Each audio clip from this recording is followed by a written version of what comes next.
nombre de fois depuis 4 ans que je travaille à la bibliothèque où j'ai dit « Allô, je te rappelle dans 10 secondes ». Si vous pouviez choisir une seule salle de la bibliothèque où passer la nuit, ce serait laquelle ? C'est la cafétéria. On voit les gens, c'est important. Vous écoutez Par Effraction, le podcast qui fait entendre les murmures de milliers de livres peuplant l'une des plus grandes bibliothèques d'Europe, la Bibliothèque publique d'information. La BPI est désormais installée dans le bâtiment Lumière à Paris, le temps des travaux du Centre Pompidou. Ce podcast est proposé par Balise, le magazine de la BPI. Aujourd'hui, je rencontre Bertrand Guillot pour son roman Querelle à la française, paru aux éditions Les Avrils. Traducteur et romancier, Bertrand Guillot avait déjà renversé le décor de la grande histoire avec L'abolition des privilèges, une tragicomédie politique hyper documentée sur la nuit fondatrice du 4 août 1789. Cette fois, il remonte encore le temps et les archives pour nous emmener dans le Paris de l'an 1404. Querelle à la française raconte la toute première polémique littéraire, un affrontement entre Christine de Pisan, première femme à vivre de sa plume, et le clerc Jean de Montreuil. Sous la plume érudite et hilarante de Bertrand Guillot, ce prof d'histoire qu'on aurait rêvé d'avoir, la polémique se transforme en une épopée saisissante, au coup de théâtre improbable, et surtout, elle devient le miroir grossissant de notre époque. Les batailles woke-anti-woke trouvent dans ce roman leur modèle, mais peut-être aussi leur remède, un grand éclat de rire. Je retrouve Bertrand Guillot à la sortie du métro Cours-Saint-Émilion pour l'accompagner jusqu'à la BPI, ce lieu où les voix du passé attendent simplement qu'on vienne les réveiller. Par Effraction. Bonjour Bertrand Guillot. Bonjour Lorraine Malka. Vous allez bien ? Mais oui, et vous ? Très bien. Il fait un parfait temps pour se réfugier à la bibliothèque. Exactement, un bon crachin. Vous êtes content d'aller à la bibliothèque ? Oui. C'est une activité que vous appréciez ? Ouais. Quand je vais à la bibliothèque, je sais que je vais bien travailler. Et en fait, c'est un plaisir. On va en parler. Ouais. Dans L'abolition des privilèges, votre précédent livre, vous dites que vous arpentez les salles d'archives et les bibliothèques comme un gamin à la poursuite d'un trésor. Vous avez toujours aimé ça, les bibliothèques ? Pas tant que ça, en fait. C'est plus une découverte d'adulte. Quand j'étais petit, j'ai essayé de mobiliser des souvenirs là, avant de venir. Et j'en ai pas tant que ça, parce que j'aimais bien posséder des livres. Arriver à réunir 10 ou 40 francs pour pouvoir acheter un Agatha Christie ou un Fantomette. Voilà, ça, c'est mon enfance. Mais ensuite, vers 25-30 ans, j'ai rêvé d'être écrivain voyageur. Et donc, j'ai beaucoup voyagé en Europe. Et j'ai beaucoup été à la BPI à l'époque, où je lisais d'autres livres de voyage. J'y allais pour tenter d'écrire, transformer mes carnets de notes en un livre. J'ai jamais réussi. Alors du coup, je voyage dans le temps. Querelle à la française, c'est le roman dont on va parler, votre nouveau roman. Il démarre justement pour vous en bibliothèque et l'histoire se déroule en partie au XIIIe siècle, à un moment où en France, on bascule dans la civilisation de l'écrit, où les bibliothèques privées se multiplient. Et en off, vous m'avez demandé si vous pourriez raconter cette histoire géniale de la démocratisation de la lecture. Vous avez 1 minute. 1 minute. Alors, donc je dis qu'on entre dans la civilisation de l'écrit parce que jusqu'au XIIe, XIIIe siècle, on n'écrit pas vraiment. Enfin, les moines écrivent dans les monastères, on écrit les écrits sacrés. Mais sinon, on dit les choses. Et même les poèmes, ils ne sont pas faits pour être lus, ils sont faits pour être dits et souvent accompagnés en musique. Et il se passe quelque chose au XIIIe siècle avec cette démocratisation de l'écrit. On écrit de plus en plus, ça sort des monastères et on commence à développer une pratique silencieuse. Et donc, les bibliothèques se multiplient, privées ou publiques. Au début du XIIe siècle, dans les bibliothèques, tout le monde parlait parce que la lecture se faisait à haute voix, même quand on lisait tout seul, on lisait à haute voix.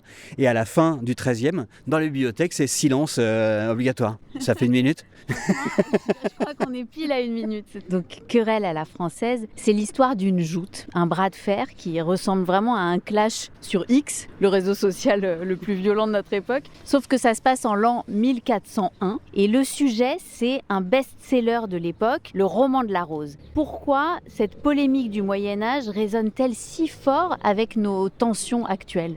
Alors, le roman de la rose, il est écrit entre 1230 et 1270. En 1400, quand éclate la querelle, il est encore important. C'est le livre le plus copié de tout le Moyen-Âge. Donc tous les gens lettrés connaissent le roman de la rose. Et vous avez des gens qui voient en Jean Demain, l'un des auteurs, un héros de la littérature française, même si on n'emploie pas ce terme à l'époque. Et puis, en 1399, Christine de Pisan, qui est une autrice pas très connue à ce moment-là, lit le roman de la rose et le trouve atrocement misogyne. Elle va dire publiquement, elle va écrire dans un poème, il n'y a rien qui va. comme on dirait aujourd'hui. On lui répond qu'elle n'a rien compris parce que c'est qu'une femme, qu'elle confond l'artiste il faudrait apprendre à séparer l'homme de l'artiste des personnages. Elle va démontrer que non, tous les personnages sont misogynes, etc. Et à la fin, un des personnages va dire « Oh, mais si c'est ça, on peut plus rien dire ». Tout ça, c'est en ancien français et en latin. Voilà, c'est tout le voyage que j'ai fait dans ce bout de Moyen-Âge intellectuel de l'époque. Ça résonnait de façon incroyable avec notre époque. Alors, pendant que vous parlez, s'élève devant nous la Bibliothèque publique d'information, qui est donc installée ici pendant les 5 ans de travaux au Centre Pompidou. Mais qu'était ce bâtiment avant alors? Parce qu'il attendait la BPI en se disant mince, quelqu'un va venir parce que c'est énorme. Ça, c'est Hélène qui peut nous répondre. Hélène qui est ici avec nous et qui est bibliothécaire. Avant, c'était un bâtiment de bureaux dont 2 plateaux, 2 étages ont été reconvertis pour accueillir la bibliothèque. Il y a quelque chose quand même qui rappelle le bâtiment de Beaubourg, même si les deux n'ont rien à voir, mais peut-être les structures apparentes en fait. On a une grande verrière et on a les pylônes apparents. C'est droit, mais on a des espèces de courbes dans la rectitude. C'est très mal décrit, mais je suis très mauvais pour décrire. Moi, il y a des écrivains qui savent très bien faire ça, moi non. Alors, on va pousser les portes de la BPI. Ah. Ok. Comme quoi, l'architecture de bureau peut être belle. Hein. Alors, pour revenir à Querelle à la française, comment ça a commencé cette histoire? Je crois qu'Alice Zéniter, qu'on a reçue dans ce même podcast il y a quelques mois, n'est pas totalement étrangère à cette genèse. Alice Zéniter a donné la première phrase du roman. Peut-être qu'il faut préciser qu'avant Querelle à la française, j'ai écrit un premier livre à base d'archives qui s'appelait L'abolition des privilèges, qui se passait en août 1789 à l'Assemblée nationale, assemblée où il n'y avait que des hommes. Et donc j'ai passé 2 ans à travailler avec quasiment que des hommes comme personnages. Ma compagne, Victoire Tuaillon, elle est podcasteuse féministe, elle passait son temps à me dire « Mais où sont les femmes ?» Et j'ai dit « Mais elles ne sont pas à l'Assemblée !» Elle me dit « Mais je sais, mais d'accord, mais alors, si elles n'y sont pas, dis-moi pourquoi elles n'y sont pas. » Et puis, elles constituent 50% de la population en 89, ça c'est la seule chose dont on soit sûr. Donc dis-moi où elles sont à ce moment-là, qu'est-ce qu'elles font? Elles ont forcément un rôle à jouer. Donc j'avais promis que le roman d'après, j'allais chercher des femmes. Parce qu'elle me disait « Tu vas pas encore écrire une histoire de mecs qui font des trucs. » Et ça, c'est une définition que donne Alice Zéniter en gros, pour elle, la littérature, pendant longtemps, ça a été une histoire de mecs qui font des trucs. J'adore cette définition. Donc, la première ligne du roman, c'est « Tu vas pas encore écrire une histoire de mecs qui font des trucs. » Dans ce livre, on va vraiment de rebondissement en rebondissement. Il ne faut surtout pas divulgacher parce qu'il se passe énormément de choses jusqu'au bout. On peut dire est-ce qu'on peut le dire que vous découvrez entre autres comment Christine de Pisan invente le scandale public par un coup de génie. Oui, mais on ne dira pas lequel, ouais. Comment Jean de Montreuil trafique une loi pour écarter les femmes du pouvoir. Ça, on pourra en parler. C'est la loi Salique. Vous allez nous en parler, je crois. C'est prévu. Est-ce que vous vous attendiez à découvrir tout ça en vous lançant dans cette histoire et à aller aussi loin? En vrai, au tout départ, je me disais une querelle littéraire. En gros, la querelle du roman de la Rose, elle est connue par les universitaires comme étant la première querelle littéraire sur un texte en français. Et je me disais mais voilà, c'est forcément rigolo une querelle comme ça. Moi, tout ce qui est littérature avec un grand L, etc. Souvent, je le prends un peu au second degré. Donc je me disais, ça peut être un petit sujet amusant. Et puis, plus j'ai poussé mes recherches, plus je me suis passionné, 1 pour Christine de Pisan, 2 pour Jean de Montreuil, et ensuite 3 pour le Moyen-Âge en général. Et je me suis rendu compte que mon sujet dépassait très largement l'histoire d'une querelle littéraire. Il y a des questions politiques qui résonnent avec notre époque. Je ne pensais pas que j'aurais Elon Musk dans mon roman quand j'ai commencé. Alors l'un des aspects les plus savoureux de ce livre, comme dans votre livre précédent, Abolition des privilèges, c'est votre présence dans le récit. Vous découvrez l'histoire en même temps que nous. On a l'impression d'être penché au-dessus de votre épaule pour découvrir les archives avec vous et de vous entendre faire des commentaires et des blagues. On vous sent bouillonnant en fait. On a l'impression que vous avez envie d'intervenir tout le temps pendant le récit. Est-ce que vous vous retenez ? Un peu. J'apparais surtout quand il y a des trous dans l'histoire, parce que quand on travaille sur le XIVe siècle, il y a plein des pièces qui sont perdues, des choses qu'on ne sait pas. Et donc dans ces cas-là, je viens. Et puis je fais des parallèles anachroniques, plutôt pour mieux permettre de comprendre l'époque où on est. Un exemple peut-être, j'ai comparé Jean de Montreuil et sa bande de potes préhumanistes à un groupe de rock anglais des années 50, au tout début des années 50, qui vont imiter les Américains. Plus j'avançais dans mes recherches, plus ça paraissait vrai. Et même à un moment, j'ai su que cette analogie était bonne et que je pouvais la conserver quand j'ai vu à la BNF, à Richelieu, j'ai vu un manuscrit de Jean de Montreuil dans la marge. Il faisait des lignes de V, de R et de S pour les écrire comme les Italiens. Donc vous avez un gars qui est un des grands intellectuels de son époque, qui est secrétaire du roi, et il fait des lignes de R pour mieux écrire. Donc je me suis dit là, c'est vraiment comme un petit rocker qui a découvert les rockers américains et qui est devant son miroir avec sa guitare et qui essaie de qui teste son déhanché, quoi. On va rentrer en salle de lecture. On va chuchoter. Oui, d'accord. Nombre de fois depuis 4 ans que je travaille à la bibliothèque où j'ai dit « Allô, je te rappelle dans 10 secondes. » Si vous pouviez choisir une seule salle de la bibliothèque où passer la nuit, ce serait laquelle? Ah bah c'est la cafétéria. On voit les gens, c'est important. Alors là, on va se diriger vers les rayons où vous avez choisi 3 œuvres qui ont beaucoup compté pour vous. Vous allez nous donner 3 indices pour deviner ces œuvres. Le premier indice, c'est Chameau sauvage. Alors je crois que ça se trouve en littérature française, c'est ça? Normalement, oui. Alors quel est le deuxième indice aussi en littérature française? Le deuxième indice, c'est Bouton de rose. Ah, il est là. Viens ici. Et pour le troisième indice, je crois qu'on va se diriger en histoire. Et on va aller vers la loi salique. Donc le troisième indice, c'est la loi salique. Voilà. On a les 3 livres. Ouais. Mais alors on va où après? On va au studio d'enregistrement pour vous entendre parler de ces 3 livres. D'accord.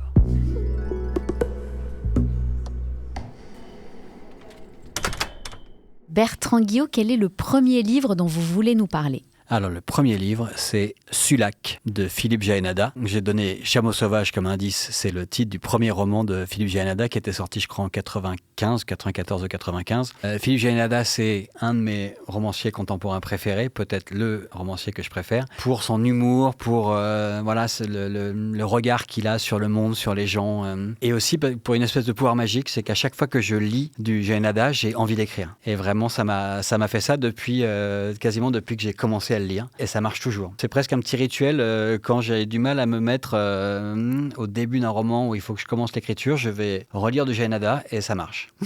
Jaénada, il a écrit pendant 15 ans, il a écrit vraiment des histoires sur sa vie. Il transformait un peu sa vie, mais c'est vraiment son histoire qu'il racontait. Et puis, dans les début des années 2010, il vit avec femme et enfants et raconte que sa vie, il n'a plus trop d'aventures. Et donc, il se sentait un peu au bout de quelque chose. Et puis, je ne sais plus comment cette histoire lui est tombée dessus, mais il a eu vent de l'histoire de Sulac, Bruno Sulac, qui était dans les années 70 l'ennemi public numéro 2, après Mérine, et qui était une sorte de gangster élégant, qui braquait des banques ou des bijouteries sans jamais faire usage d'armes à feu. Et donc, Philippe Jaénada il a passé, je ne sais pas combien d'années, dans les archives ou en interrogeant des témoins de l'époque pour écrire ce qui est une sorte de biographie de Bruno Sulac, mais une biographie à la Philippe Jaénada, donc il parle aussi de lui et qui donne un livre tout aussi bon que les précédents, et donc ça inaugure la deuxième période d'écriture de Philippe Jaénada, dans laquelle il y a des chefs-d'œuvre comme La Petite Femelle, qui est un grand livre féministe sur la vie et le procès de Pauline Dubuisson dans les années 50, La Serpe, tous ces livres qui m'ont donné aussi envie d'écrire à partir d'archives. J'aimerais faire comme le maître, quoi. Et peut-être aussi le sens de l'ironie. Ça a vraiment, quand je dis l'humour, c'est l'humour de Philippe Jaénada, c'est vraiment l'ironie, mais une ironie douce. C'est jamais méchant. C'est juste l'art de décaler un petit peu le regard. Sulac de Philippe Jaénada, paru en 2013 chez Julliard. Quel est le deuxième livre dont vous avez décidé de nous parler? Le deuxième livre, c'est... On change de genre, mais il y aura toujours un petit peu d'ironie et de décalage de regard. C'est La France, les femmes et le pouvoir d'Éliane Viennot. C'est le premier tome d'une série de 5. Le 5e doit paraître, je crois, à l'automne 2026. Éliane Viennot, je crois qu'elle est littéraire avant d'être historienne, mais elle s'est lancée dans une grande entreprise qui est de faire l'histoire de la France, une histoire politique de la France, vue par les femmes. Quand je racontais tout à l'heure que ma compagne, donc Victoire Thierry, m'avait dit « Va chercher des femmes », je suis allé les chercher en bibliothèque.